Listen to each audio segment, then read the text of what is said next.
एक गांव में एक बहुत चालाक और तेज जुबान वाली बुढ़िया रहती थी। पूरे गांव में उसका रौब और दबदबा मशहूर था।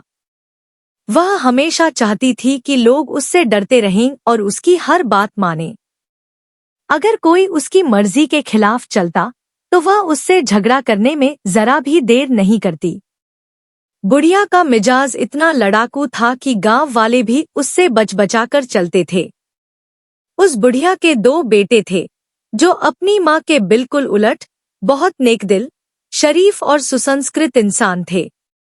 बड़े बेटे की शादी हो चुकी थी। बड़ी बहू बहुत शरीफ, सहनशील और शांत स्वभाव की लड़की थी। मगर बुढ़िया उसकी शराफत को उसकी कमजोरी समझती थी और उस पर जुल्म करती, उसे ताने देती और हर वक्त उसे नीचा दिखाने की कोशिश करती।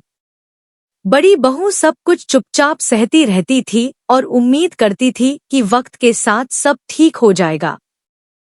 कुछ समय बाद छोटे बेटे की भी शादी हो गई। इस बार छोटी बहू गांव की एक बेहद होशियार, बहादुर और चतुर लड़की निकली। वह न केवल समझदार थी बल्कि मुकाबला करने का पूरा हौसला भी रखती थी।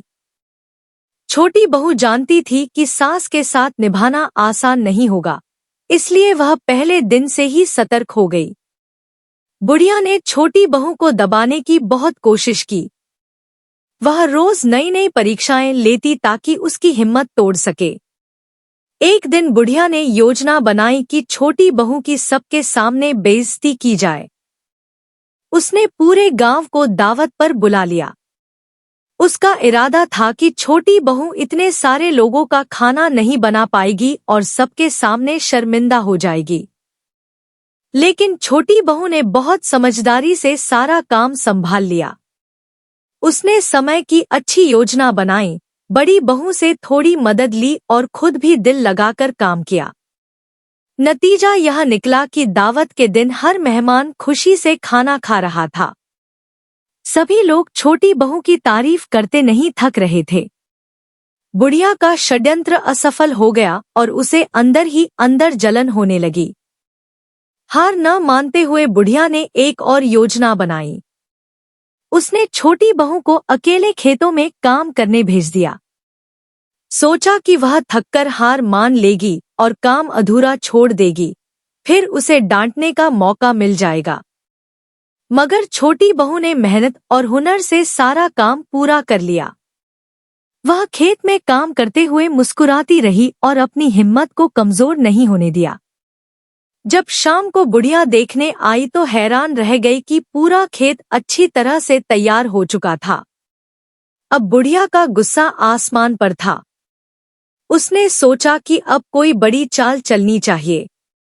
उसने एक दिन छोटी बहू पर चोरी का इल्जाम लगा दिया कि उसने उसका गहना चुराया है।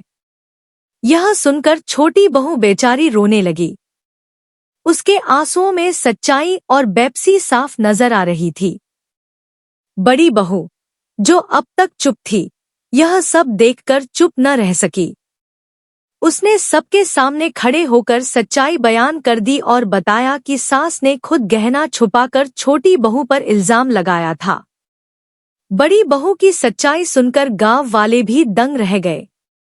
बुढ़िया की अपनी ही बेइज्जती हो गई। उसे पहली बार एहसास हुआ कि जुल्म करते करते वह कितनी नीचे गिर चुकी है।